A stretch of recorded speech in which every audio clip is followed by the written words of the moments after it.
Энэ бол өнөөдрийн ядууралд 50% ядуу байгаа хөдөөгийн малчтын тухай асуудал. Өнөөдөр албан бус секторт ажиллаж байгаа түрүүн Батбаяр судлаач хэлсэн тийм ээ. За энэ хөдөлмөр эрхтэй асуудлыг бид нар ийм өргөн энэ агуулгаар нь авч үзмээр байна. Бидний өмнө манай нийгмийн өмнө толгорч байгаа энэ манай энэ засгийн газрын өмнө толгорч байгаа бодлого бол бид тооноос гадна чанарын өөрчлөлтийг хийхэд төлөө зүтгэх ёстой. Хийж байгаа ажил нь тийм ээ зүгээр өнөөдөр ажлын байр нэмэгдүүлнэ гэдэг өнөөдөр нэг өмсөх хувцастай идэх хоолтойгоо байх тухай тийм ээ асуудал ерөөсөө энэс бид цааш явмаар байна, цааш сэтгэмээр байна. Яг хөө практик одоо жишээнүүд байна тийм. Гэтэ бидний бодлого бол Монгол хүний ухаан бол энэс цаашаа гიშгэж чаднаа, энэс цаашаа бодож чаднаа гэж бодож байна. Тэгэхээр юун дээр юу анхаарах хэрэгтэй вэ гэхээр нэгдүгürt ер нь бол хөдөлмөртэй асуудал ингэж тусна. Эдийн засгийн бодлогын асуудал, мэргэжлийн сургалтын асуудлаас ингэж тусна авч яаж байгаа энэ хэлбэр нь өөрөө бас биш үнэ. Тэгээ би бол энэ хэлбэрийг шүүмжилж энэ цаашдаа ийм одоо хэлцүүлгийг бол энэ эдийн засгийн гол бодлогоо тодорхойлж байгаа, бүсийн хөгжлийн бодлогыг тодорхойлж байгаа, энэ одоо босрлын гэдэг эднэртэйгээ хамт сууж ингэж ийм одоо хамтын ажиллагааны судлаачтайгаа ийм нэг санал. За үүн дээр үндэслээд хөдөлмөр эрхлэлтэй үндэсний бодлого гэж гаргамаар байна. Бид нар шал өөр нийгмийн одоо энэ хөгжлийн шат руу одоо гიშгэж байна, алхаж байна. Эдийн засгийн хөгжил яваад байна тийм ээ. Ингээд бодлого нь тодорхойлогдоод ингээд яваад байна. За яг одоо бол уулуурхаа дээр үндэслээд одоо том үйлдвэрийн аж ахуйгаа байгуулад тэгээд одоо орон сууцны асуудлыг шийдээд дараад нь одоо энэ одоо юу нэг аж ахуйгаа diversification economy гэж яриад байгаа тийм. Тэгэхээр энэ юмны одоо юу хийх вэ гэдэг нь одоо эхэлж ингээд бодогдоод ингээд төлөвлөлтөд явж байгаа нэг За гурав дахь нь болохоор энэ дээр үндэслээд одоо энэ яам одоо энэ бүх байгууллагуудын хамтын ажиллагаа болон координацийг сайжруулмаар байна. Одоо энэ тустай одоо юутай нэг ажлын хэсгүүд. За баярлалаа. Таны саналыг ойлцоо. Тэгээд эдийн засгийн асуудлыг бол энэ хөдөлмөрлөлтийн асуудлыг одоо энэ бид нар нэг ажилтаа үйлдвэрлэж гаргамаар бүсийн хөгжлөгийг бол концепцийг өчтөр бүсийн хөгжлийн дээр ярьсан. Бүсийн хөгжлийг бид нар кластераар хөгжүүлээ. Дараагийн төлөвлөлийг орж байна. Сайн байцгаана уу. За би Монголын эдийн засгийн тухай яригдж байгаа энэ нөхцөлд яг өнөөдрийн салбар хуралдаан дээр энэ дахин сургалтын тухай асуудал сая яригдлаа. Тэгэхээр би одоо олон юм уршилгүй өөрийнхөө саналыг хэлмээр байна. Гэхдээ би энэ өөрийнхөө мэргэжлийн чиглэлээр бол тусгай өөр салбар хуралдаан дээр би саналаа оруулна. Энэ дээр бол зөвхөн сая орж ирсэн санаагаа хэлэх гэсэн юм л да. Бид нар одоо санаагаа л өгөх ёстой шүү дээ. Олон бидний шийдэл олох ёстой тийм үү? Тийм учраас дахин сургалтын дээр бид нар юуг анзаарах ёстой юм бэ гэхээр энэ ажилгүйчүүдийнхээ айрмыг бид нар задлж үзмээр байна. Энэ дотор чинь асар их хэмжээний дээд мэргэжилтэй улсууд байж байгаа. Тэд нар чинь надаа хувийн секторт очиод үйлчлэх юм уу эсвэл нэг цай зөөгч хийх хүсэхгүй шүү дээ. Тийм үстэй. Тэгэхээр бид нар энэ улсуудын нөөц болцоог юунд гаргаж ирэх вэ гэхээр өөрөө бие дагаад бизнес хийх ямар болцоо байна гэдгийг олж харахгүй бол энэ байдлаараа олон мэргэжилтэн өндөр сертификат үнэлэхтэй улсууд төрийн албанд орохоос өөр мэс алга. Энэ бол аргагүй механикаар яваад байна шүү дээ. Тийм учраас энэ улсуудыг тэр дорн хөрвөөгөө тэр мэргэжлийн сургалтын дотроо ямар сургалт явуулах вэ гэдэг саналыг би гол нь өгөх гэдэг л да. Тэн дээр юу гэхээр сая нэг хүн хэлжсэн их гой санаа байна. Тэр юу гэхээр бизнесмен өөрөө ажилчдаа өөрийнхөө бизнесийнхээ аргыг шууд хийх сонирхол байхгүй. Тэр бол үнэхээр тийм байдаг. Өөрөөр хэлбэл өөрийнхөө өрсөлдөгчийг өөрөө бэлтгэхийг сонирхгүй шүү дээ. Тийм учраас зэрэг тэр жижигхэн одоо мэрэгчлэлтэй гээд байгаа тэр ажилгүй байгаад байгаа хүнд аргыг заагаад өгөөч чи аргыг зүгээр нэг сертификат олох биш. Яаж энэ одоо ачтрагныг тавьдгийг тэрийг аргыг заагаад өгчвөл энэ усуд өөрөө бие дагаад бизнесийг боломж байх болов уу гэж бодож байна. Нэг тодорхой санал хэлэх гэсэн. Солонгост манай одоо Монголд маш их ажиллах хүч гарч байна. Тэгэхээр энийг одоо ямар ч Монголд ирээдүйд тийм хөгжих биш салбар руу одоо явуулаад биднэрт ирээдүйд бас одоо үр ашиг өгөх нь байгаа. Тийм учраас бизнесийн энд байгаа компани одоо үйлдвэрийн газруудаасаа дамжуулж энэ ажиллах хүчийг гаргамаар байна. Тэгхийн бол нэгдүгээр тэр иргэндээ бас тухайн компанидаа сайн ажиллаад одоо илгээлт авч байгаа маягаар явж гин сэтгэл санааны хувьд ч гэсэн очиод одоо бас амар байна. Маш их юм сурна, тодорхой бааз суурьтай байна. Ирээд бусад ажилчдаа сурах ийм юутай. Тийм учраас бизнесийн байгууллагуудаа одоо дэмжиж явахгүй бол бүгдийн тийш нь явах бид нарт энд ажиллах хүч олдохгүй байна. За хоёр дахь асуудал бол төр засаг өнөөдөр зүгээр дотооддоо ажлын байр гэхээс илүү гадаад зах зээл рүү гадаад орны төр засагтай одоо яаж Монголд ажлын байр бий болох вэ гэдэг дээр л нэлээд анхаарч өгмөр байна. Ягаад тэгэхээр би одоо олон жилийн өмнө санаж байна Америк руу квотгүй оюун бүтээгдэхүүн гаргах ийм шийдвэр одоо төр засаг явж хийсний хүчинд Монголд хичнээн зуун ажлын байр бий болголоо.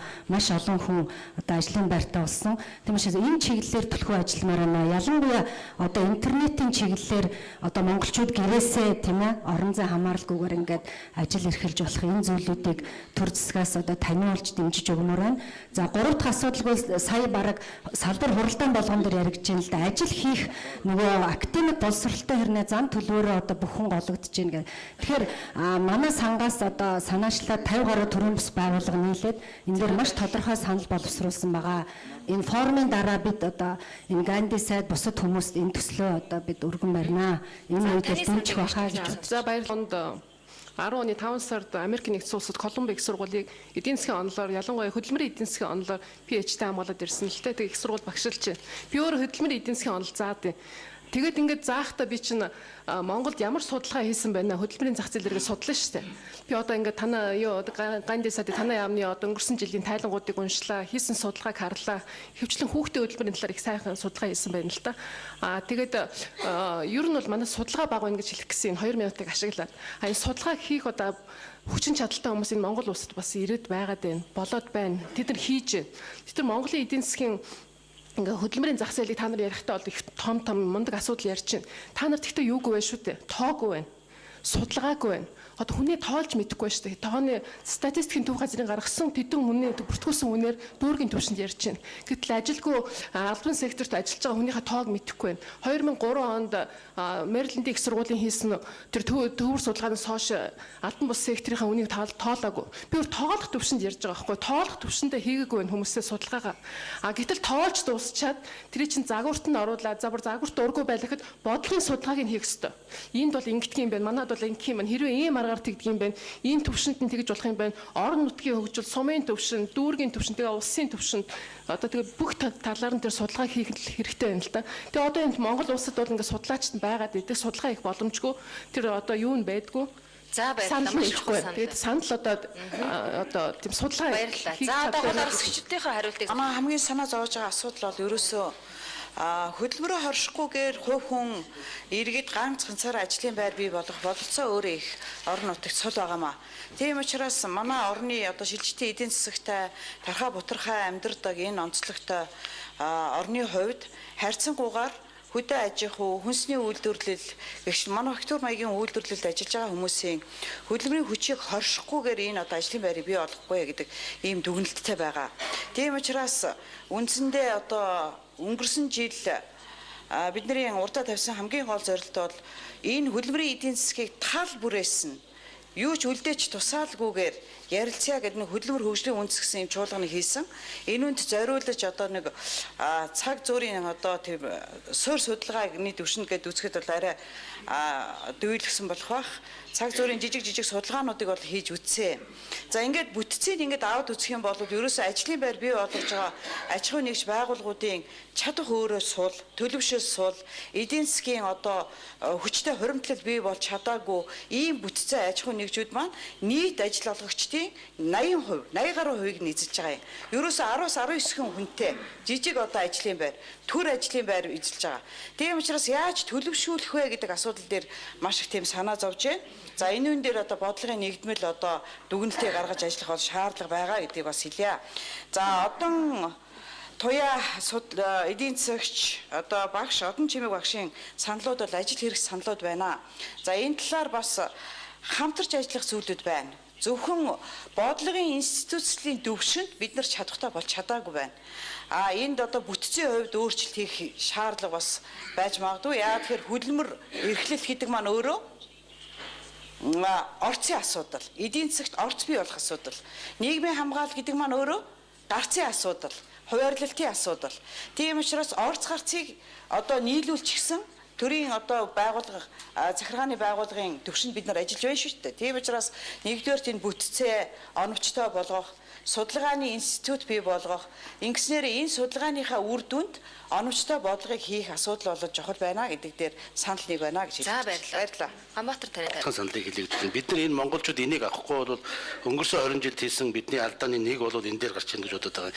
Өөрөөр хэлэх юм бол хөдөлмөрийн зах зээл дээр байгаа дээд мэргэжлийн хүнийг бизнес их боломж олгоч. Энэ бол маш зөв. Гэхдээ энэ бизнесийг бол би одоо дээд сургууль төгсчлөө маргааш би талхын гээд цех байгуулаад тооцоо хийгээд банкнд очиодгүй юм байна л да. Жишээлхэд энэ одоо хэдийгээр дээд мэргэжлэр гэсэн талхны цех байгуулах гэж байгаа бол тэр талхны чиглэлийн мэргэжлийн ур чадвар энэ сургуулийг заавал сургаж ижил тэр хүнийг бизнес оруулдаг нэг ийм юм байна гэдгийг их сайн хатуу ойлгох хэрэгтэй. Өөрөөр хэлбэл тэр хүн дээд мэргэжил олсныхаа хувьд бол тэр мэргэжлийн ур чадвар олох сургуулиудын чадамжид суурилсан сургуулийн хөтөлбөрийн нийгэмд орж мэргэжлийн эзэмшиж тэр бизнест ордог юм байна шүү гэдгийг их сайн ойлгохгүй бол бид нар зүгээр л сургууль төгсөнгөд нэг компанид бүртгүүлж аваад очиод зээл аваад шатаад ингээл дампуурдаг энэ алдааг застдаг юм чинь бас энд байна шүү гэдгийг би хэлье гэсэн. Тэгэхээр энэ асуудал бол бид нар орж иж энэ бизнесээ чадвартай мэргэжлтэй чадамжид суурилсан ийм юмд ордог болё гэсэн ийм санаа байна. За одоо ажлын байр бий болгоход хэн яаж туслаж дэмжих вэ гэж тэр хүнд маш том төслийн санаа байгаа боловч харамсалтай нь хөрөнгө байхгүй барьцаа хөрөнгө тэр хүнийг хэн яаж дэмжих вэ? Заагаа юм биш.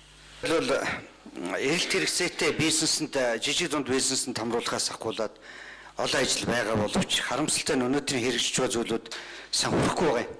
Одоо хүн төвтэй бодлогоо сүүлийн үед ярьж эхэлж байгаа нь арай жоохон эрүүл уур амьсгал бий болох нь гэж гордлого бий болгож байгаа. Тухайлбал саяын асуусан асуултанд би нэг ажилтай болгосон, ажлын байртай болгосон, жижиг дунд бизнестэй орлогын их өсвөртэй болгосон гэдэг хүмүүс зориулаад 30-30 тэрбум төгрөг төсөв болгон суулгаад өнөөдөр банкар л дамжиж байгаа шүү дээ. Банкар л дамжиж байгаа шүү дээ. Өөрөөр хэлэх юм бол банкнаас ямар хүн зээл авах вэ гэхээр барьцааны хөрөнгөтэй хүн зээл авдаг. Энийг мэдэхгүй ч тушаа сайд нар зөндөл байгаа шүү дээ. Би сангийн сайд ч гэсэн энийг бараг тэмдэглэлийнхаа дэвтэр дээр бичиж аваач. Банкнаас ямар хүн зээл авдгийг та нар бол мэдэхгүй. Та нарын амьдралчилж инфляцийг энэ үнийн өсөлтийг бол мэдэрдэггүй амьдрал шүү дээ.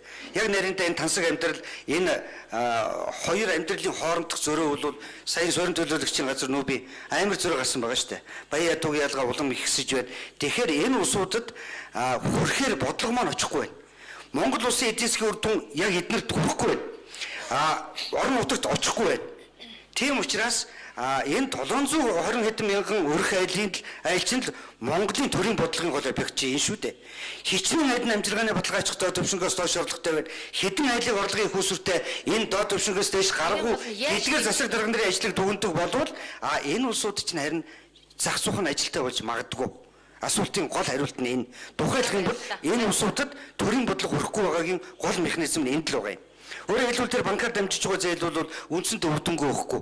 Өөрөө тэгэл гашууд компани захирлын бат баахан тэр бүмтөнгөл авсан байгаа үстэй. Тэгэхээр бидний тэр бодлого чинь эзэнтэй очихгүй, зорилттой бүлэгтээ хүрч очихгүй маш их саад бэрхшээл хүн сурдлын буруу тогтолцооны ийм гогтойгнүүд байна. Тийм учраас бол яг саяын асуулт бол өнөөдрийн хэлцүүлийн гол сүм нь энэ шүү. Ажилтай болыг гэсэн улсад төр засгийн бодлого яаж нөлөөлөх вэ гэдэгт л өнөөдрийн консенсус хариу өгөх ёстой шүү.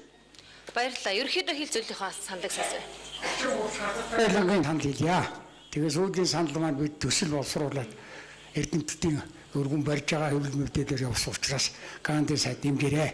За нэгдүгээр санал ерөөсөө зүгээр хоёр саналаа хэлчихье. Үндсэн хуульд Монгол улсын үндсэн хуульд иргэний хөдөлмөрлөх үүргийн талаар зарчмын заалд оруулах шаардлагатай. Энэ бол заавал шаардлагатай. Хоёрдугаар ерөөсөө Монгол улсын хөдөлмөрийн сууль хувийн гаргая. Сууль хуулийн энэ дээр олон санаанаас гарч иж байна.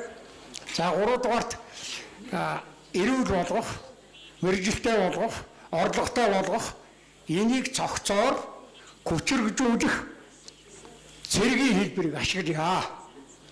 Хүчирхжүүлэх цэргийн хэлбэр. За энэ талаар энийг бүгднийг нэгтгээд Монгол хүнийг хүчирхжүүлэх хувьсгалын одоо санд малыг боловсруулах хөвлөмөлөөр явж байгаа. За дөрвөчийнхээ сандыг Монгол улсын ерөнхийлөгч элбэгд орчод эрдэнэ баярлалаа та тавьчихъя. санд болгоод барьсан. Энэ үгтэй зэрэг архитектурын согтурхтай тэмцэх тухай хуулийн төсөл барьсан. Тэгэхээр энэ төслийг бид томоохон санд боловсруулах явж байгаа. Ганди санд дэмжиж өгөөрэй. За баярлалаа. Одоо ерөөхдөө хоёр хүнээр ингээд аймгийн ярээр зүгээр болж байна. за Завхан аймгийн Манлаад компаниас ирсэн Бямбатоо гүшин байна. За сайн байцгаана уу. За надад нь хоёр санал байгаа. Энэ хүний хөгжил сангийн мөнгө шийдэгдсэн байгаа ч хөрөнгийнхөө шийдэгдсэн байгаа. Сар болгон 21 мянган төгрөг олгоод байгаа шүү дээ. Энэ 5 өрхийн нэг 50 хүн болвол 50 хүн энэ бөөнөр нь жилд нь 236 мянган төгрөгийг аваад 10 сая төгрөгөндөө тоног төхөөрөмж аваад тэрүүнийг бол бөөнөр нөхчөө бид нэгэ тоног төхөөрөмж хийх гээд бизнес төлгөөгээд ингээд ажлын байр бий болгоход ингээд бүх юма хийцэн байгаа байхгүй. Тэгээд зүг тоног төхөөрөмж авах газраа бол сонгогдсон гэрээгээ хийгдсэн байж идэг. Энэ дээр ер нь сар болгон олгодог мөнгө үнэхээр энэ төр ажлын байр бий болгоход тоног төхөөрөмж авах гээд амьдардаг төлөвлөж байгаа улсуудад өдөр болох болов уу гэж бодож байгаа. За хоёрдугаар нь ажлын байр, ажлын оронтоо бий болгоод ажлын шинэ хөрөнгө оруулалт хийгээд хэдэн тэрмаа хэдэн зуун саяар нь ажлын байр бий болгосон улсууд ажлын байр бий болгосны төлөө тоног төхөөрөмж оруулж ирсний төлөө энэ татварын хөнгөлөлт үзүүлэл бас яадаг юм лаа гэсэн тийм саналтай байна. За байна уу? Монголын арьсийн бүтээх төлөвлөлттэй холбоо батж байгаа гэж юм байна. Тэгэхээр би хоёр санал тавьмаар байна л да. Би яг энэ салбарт 20 орчим жил ажиллаж байна. Яг тулгамж байгаа гол асуудал бол яг одоогийн байдлаар ажлын байр одоо зээлийн ажлын байр бий болгооч. Энэ одоо жишээ нь одоо орон сууцнд бид нар ч одоо хүмүүс зээлэр ингээд орон сууцнд оруулаад байгаа шүү дээ. Яг тэр шиг энэ одоо маш хүнд нөхцөл биш энэ аж ахуйн хэмжээнд ажиллаж байна. Футбол, байрны орц хонгилд маш одоо ажлын нөхцөл болцоо муутай ийм газар ажиллаж байна. Эсвэл ч давхар түрээсийн байранд одоо шинэ та нар мэдж байгаа урцагаан гэд байдаг шүү дээ. Тэр чинь одоо түрээсийн нэг хүн одоо түрээсэлж яваад давхар ахаад тэр аж ахуйн хэмжээнд түрээслээд байгаа байхгүй. За баярлалаа. Тэгэхээр хоёр дахь нь шүү дээ. Энэ яг аж ахуйн хэмжүүдэд биш дээ. Мэргэжилтэй ажилтан одоо чинь гадаадад сайн мэргэжилтэй ажил бэлтгэмээр байна. Тэгэхгүй бол энэ хүмүүс чинь аж ахуйн хэмжүүдийг авч явах чадваргүй дотоодын юунд дэс сургууль бэлтгэх цусууд бол хангалтгүй байна гэж хэлмээр. За баярлалаа. Дараагийнх нь маш тавьчихаар. Захирлодон гэрэл. Ажил олгогч ажлын байр бий болохгүй байгаа олон шалтгааны зөвхөн нэг нь хэлье гэж бодож байна. Нийгэм даатгалын шимтгэлийг ажил олгогч 50% төлдөг тийм ээ. 50% төлж явсаар байж байгаад ажилчин өвдөөд акт аваад ирэхээр актных нь 50% төлдөг. Одоо сүүлийн үед тийм юу гарцсан байгаа шүү дээ. Одоо энэ чинь бол ажил олгогч тэгэд өвдөхгүй нөгөө цаг агаар ямар илээ манай одоо байгалийн бохирдол эднэр ямар илээ өвөл ямар илээ ханиаднаас салахгүй актнаас салахгүй дээр нь актыг өрхийн имлэг аюу амархан өгдөг. Ингээд тэрний чинь листийг буцаагаал нөгөө ажил олгогч өгөх болдог байхгүй юу? Энэ бол аюу том шалтгаан. Энийг бол шийдвэрлэх ёстой гэж бодож байна. За баярлалаа. Таны саналыг сонсъё. Улс төрийн оролцоотой активиад магистрат Баттал. Уучлаарай ингээд оролцогчдоо таслая. Тий. Баттал гож юм байна. Энд би нэг ганцхан мэдгчд одоо нэлээд олон сорж явж шийсэн. Нэг юм хэлгээд төрөлсгийн одоо энэ сайдаар ялангуяа одоо ганди сайдад хандж хэлэх. Хөөс манай цалин нэмэгдэхгүй байна. Та өгд яриад 20%, 30% нэмэх шийдвэр гараад нэмж байна. Урдчлаад өргөн хэрэглээний барааны үн чинь тэрнээсээ илүү нэмэгдэж байна. Ингээ өргөн хэрэглээний барааны үн чинь дэлхийн зах зээлийн үнийн жишгт оччихсон. Дэлхийн зах зээлийн өргөн барааны орчсон учраас цалин очдөг бай. Цалингаа очиодох талаар арга хэмжээ аваач. Энэ талаар судалгаа хийсэн шаардлагатай би одоо энэ файлаа өгчмөр. Төр иргэний хоорондын түншлэгээ ярихаар зэрэгэл өчигдрийн уралдаанд би түншлэгээд ярихаар зэрэгэл одоо энэ асуудлыг ярих юм болов уу гэж нөгөө нэг айхтар том концессийн хууль гэдэг том нөгөө алаагүй байгаас 10% гэж юм үлгэрээсээ таарчлаа шүү дээ. Хамгийн гол нь цалингаа тогтоож барихын тулд өргөн хэрэглээний бараан дээр төр хувийн эвсэл хамтраад тодорхой хяналт тогтоодог өгч. Ингэж цалингийн 3 дахин нэмээ, 4 дахин нэмээ. Ийм санал хэлэх бай. Тэгэхгүй бол нэг 2-3 санал хэлээд. Маш тавьчихсан. Та 1 минутанд дамжиж хэлнэ үү? За тэгээ. Яг ажил олгогч хувьсаа төгсж ирж байгаа хүүхдүүд өнөөдөр ажлын байрны ямар ч одоо хангах тийм одоо боломжгүй. Энийг одоо уул нь хэлэх гэсэн гараа явуулчлаа боловсролын яам. Энэ олон сургуулиудын асуудлыг яалтаж байдаг. Хоёрдугаар асуудал мэргэжлийн боловсон хүчнийг яг мэргэжлийн ажилчдыг өөрсдөө бэлдмээр байна. Яг одоо өөрийнх нь барилга дээр, өөрийнхөө үйлдвэр дээр. Хамгийн сүүлийн асуудал бол бэлдсэн хүмүүсийг яаж бид тогтоож ийн гэвэл тэр хүмүүсэд амьдрах байран бий болгож бид нэр хүмүүсээ тогтоож. Тэгэхээр ийм 3 асуудлыг л өнөөдөр ярьчвал энэ бүх асуудал шийднэ гэж байна. Нэгдүгээрт сургуулийн өөрсдөө хиймээр ажлын байртай болгомоор тэгээд байртай болгомоор энэ дэр усаас хөнгөлт авмаар хамгийн сүүлийн асуудал. Өнөөдөр ажил олгогч одоо түрүүн гамбын багш хэлж байна л да. Ажил олгогч өөрөө баяжаад байна гэж. Тэгэхээр хамгийн сүүлд одоо манай Монгол хэрэгжихгүй нэг гол юм бол яг ажил хийх гэж байгаа тэр хүмүүсийг нийлүүлээд хөрөнгөний нийлүүлээд ашиг нь хуваагаад өгөхөөр ажил олгогч нар тогтсож байгаа байхгүй юу? За, баярлалаа. Энэ санал бол одоо яг хэрэгжүүлэх гол санал байгаа. Өнөөдөр нэмэгдүүлэх шаардлага байгаа юу? За миний баруун гар талаас эхлээд маш төвчөн ганц өгөөд. За тэр хөдөлмөрлөлттэй холбогдоод явчихж байгаа, бүтээмжтэй холбогдоод явчихж байгаа. За цалингийн доод хэмжээг үйлдвэрчний байгууллага 2 дахин нэмэх санал ярьж байгаа юм байлээ. Энэ үйлдвэрчний гишүүдтэй бол маш зүйтэй зүйл. Гэтэл энэ нөгөө талаас нь бол ажилгүй хөдлөлийг бий болгочдөг. Нөгөө хөлсөнд чирэгдээ жижиг дунд үйлдвэр ялангуяа одоо олон хүнийг ажиллаар хангаж байгаа одоо тэр жижиг одоо 50 хүрэхгүй ажиллагчтай байгууллагууд хүн авах аргагүй болгочих. Нэг минимум гүйцээх юм бол ийм учраас энийг хоёр талаас нь бодох хэрэгтэй гэсэн би нэг ийм зүйл хэлж. Түрүү нэг санал их маш чухал санал гаргасан. Энэ их олон хэрэггүй одоо мэрэгчлэр хэдэн зуун одоо институтууд ажиллаад сургуулиуд ажиллаад байгаа гэдэг чинь ядуурлыг бий болгоод байгаа. Нөгөө төлбөрийн хөдөөнийхэн төлөх гээд улам ядуурдаг.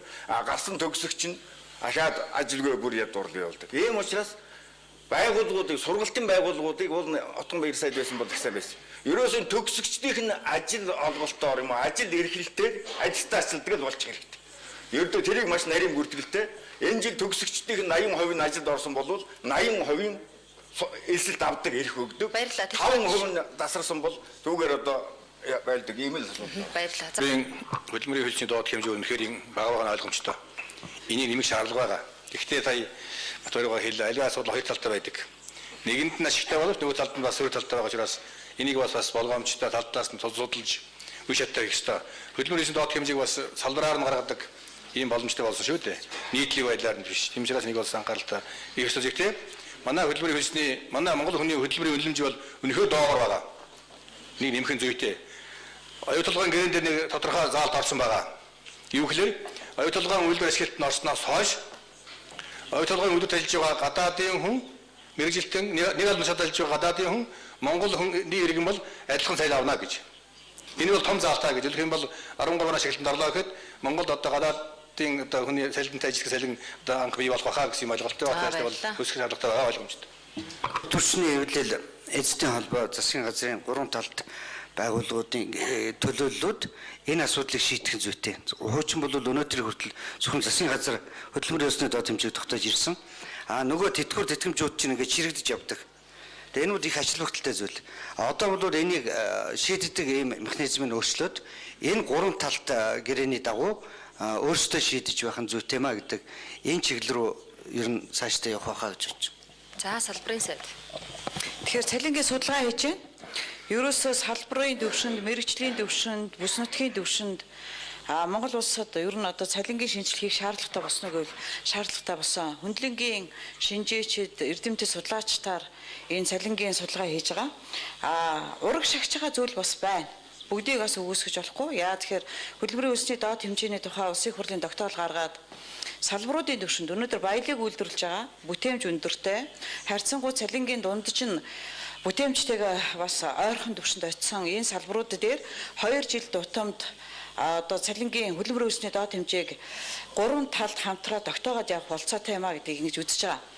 Тэгэхдээ бид саяхан уулзсан нийгмийн зөвшлийн байгууллагууд энэ асуудал дээр сэтгэлийн хөөрлөөр хандахгүйгээр тодорхой шинжлэх ухааны тооцоо судалгаан дээр эдийн засгийнхаа бусад параметруудыг нэлээд сайн авч үзчихэж хийхгүй боловс хөрөг үр дагаврууд нь энэ жирийн иргэн, жирийн ажил олгогч, ажлын байраа хадгалж байгаа нэг мануфактур маягийн жижиг үйлдвэрлэгчдэр маань энэ одоо дампуурхаж эхэлнэ. Тийм учраас энэ амжиргааны баталгаачих доод түвшин өнөөдөр ямар байдлаар тогтоогдож байгаа юм? Нэг амжилтын чанарт энэ цалин хүрч байгаа мó үгүй мó. Хоёрдугаарт энэ дотоодын нийт бүтээгдэхүүн төсөвтэй уялдсан уялдааны асуудал дээр хувь хүн дээр очиж байгаа шингэлч өөр ямар байгаа юм бэ? Энүүнтэй уялдуулсан хөдөлмөрийн хүсний доод хэмжээг ер нь бол энэ эдийн засгийн томхон параметруудыг зэрэгцүүлж авч үзэхгүй болов сөрөг үр дагавар нь жижиг ажил олгогч дээр очиж тусдаг учраас ажил олгогчд маань хүнээ цөөлөөд ажлынхаа одоо цалиг нэмээд харьцангуйгаар эрсдэл одоо ядуурл ажилгүйд рүү түлхэх тал болно гэдэг дээр бас нэлээд болгоомжтой хандаа судалгаа хийж байгаа. За гамбар талд бүтцээр энэ цалингийн доод хэмжээг шийдэх тухай энэ одоо шийдвэр гарсан явдлыг бол бид нар хариуцлага гэж ойлгож байгаа. Энийг бол эрх мэдэл том дарга болдог гэж ерөөс ойлгохгүй байгаа. Энэ бол цаадал тасар том хариуцлага байна. Тэгэхээр энэ хариуцлагатай асуудлыг үндэсний хэмжээнд анх удаа шийдвэр гаргахдаа энд нэлээд улс ортой тооцоотой хандаж шийдъя. эндээс гарсан шийдвэрээр цалингийн доод хэмжээний цалин авч байгаа Монгол хүн ажиллах урамшуулал болох үндэслэл нь болж чадах нь үгүй юу? Нөгөө талаас энэ цалингийн хэмжээг өгөх эзний одоо сонирхол нь одоо яг энтэй очиж огцолж гэнэ үгүй юу? Гэт энэ олон асуудлуудыг бид харж үзэж энийг шийдэх гэсэн бодолтой байгаа. Одоо мэдээж хөдөлмөрийн хөлсийн доод хэмжээг нэмэх нь бол буруу биш зөв. Өнөөдрийн нөхцөлд гэхдээ энэ дээр бас их тавчгаар бодох хэрэгтэй л дээ. Ер нь манай холбооны бодлого өөрөө албан бус хөдөлмөрийг албан хэлбэр шилжүүлэх зорилготой. Гэтэл одоо нөгөө хөдөлмөрийн хөлсний доод хэмжээг нэмчдэг. Тэгэхээр нөгөө жижиг нэгжүүд чинь цалингаа өгч чадхаа байгаад нөгөө нэг нөхдүүд чинь нөгөө манай албан бус эдийн засаг руу пархэл ороод ир. Тэгэхээр энэ асуудлыг яаж зохицуулах юм бэ? Ер нь манай холбооны зүгээс боддгийм л дээ. Манай салбартаа тэр хөдөлмөрийн хөлсний доод хэмжээг тохиролцож исэн зөв юм болов. Тэгэхгүй бол тэр алтны магнатын өгж байгаа цалинг нэг 5 хүн авцсан хуушуур хайраа зогсож байгаа иргэнд орж өгч чадахгүй шүү дээ. Тэгэхээр энийг тэр талаас нь авч үзвэл арай л дээр юм бол зөв гаргаж байгаа. Ийм саналтай байт юм ээ. За байсансаад ерөөхдөө өндөрлөө. За хоёр хандлагаар хандах нь нэг зүгээр юм уу гэж бодож байна. Нэгдүгээр төрийн байгууллагын цалингийн системийг тогтоохдоо өөр байх хэрэгтэй. Энэ дээр зовоод байх юм байхгүй. Цалингийн фондын хэвээр нь байлгаад цалингаа 2 дахин нэмэл гэдэг асуудлыг тавих хэрэгтэй. Энийг би Ганбаатар ерөнхийлөгчтэй санаа бол нэлээд зөрж байгаа. Хоёрдугаар асуудал хувийн хөвшил буюу үйлдвэрийн цалингийн доод хязгаарыг бол ямар ч асуудал байхгүй Ганбаатар дарга зүгээр өсгөж. Тэртээ дэргүй өнөөдөр бизнесийн орчин ч өөр шал өөр орчинд орчихсон тийм ээ. 100 хэдэн мянган төгрөгийн цалиа өгөөд хүн ажилуулдаг ойлголт байхаа болцсон. Энэ дээр хэн ч ажиллахгүй. Одоо дундад цалин 350, 400, 500 ийм болцсон байгаа учраас ерөөсөө үйлдвэрийг хөгжүүлье гэж бодож байгаа бол бид нар бүтээмжийг харах хэрэгтэй. Тэгэхээр шүүш юу гэдгийг нөгөө хоёр хүнд хуваагаад өгчлөөр хүнээ алчих гэдэг энэ ойлголтоос бид нар гарахгүй бол яаж бид нар цаашдаа хөгжүүлэх юм бэ? Яаж нарийн мэргэжтэй үнэтэй ажилтан бэлтгэх вэ гэдэг асуудал.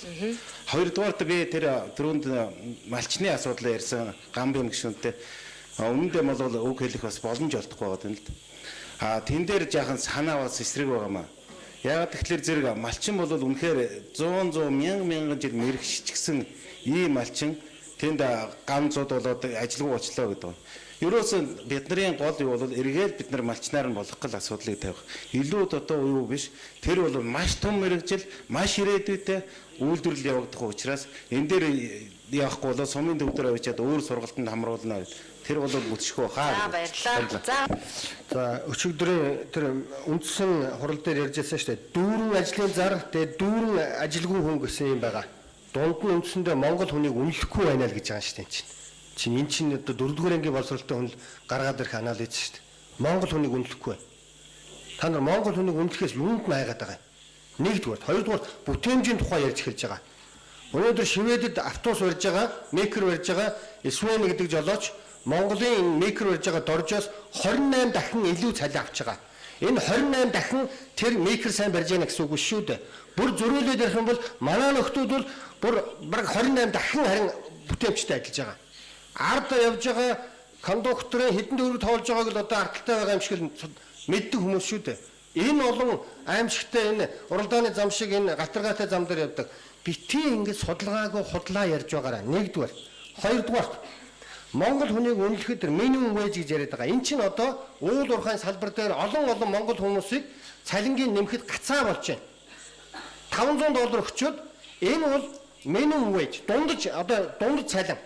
Одоо яг барууны тэр одоо энэ нэг инженерийн ажил бол дундаж цалин 5 дахин байх ёстой минимум вэж гэхэд $500 өгчөөн хажууд нөгөө Канад хүн $5,000 өгчөөн. Би юу хэлэх гээд байна вэ шүү дээ. Та нар нэг сони юм аа. Дээд цалин чи өнөөдөр аль хэзээний Монгол 60 дахин өсчөөд байна.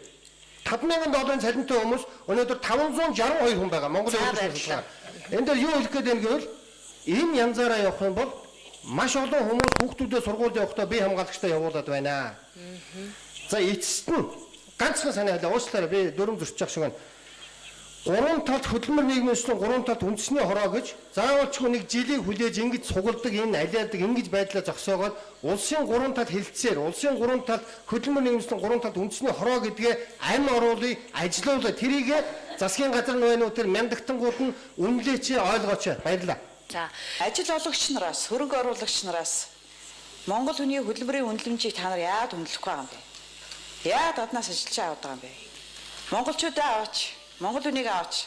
Энэ дээр одоо яамны зүгээс маш олон оролцооны байгууллагуудыг уурж бид нар олон удаагийн яриа одоо хилцүүлэг, соён гэгэрүүлэх маш олон зүйлийг хилцүүлэх хийсэн. Тэгэхээр энэ дээр бид нар панелистуудын зүгээс энэ хөрөнгө оруулагч нараас, ажил олгогч нараас та нар яагаад авахгүй байгаа юм бэ гэдэг зүйлээ хэлээч гэж хүсмээр байна.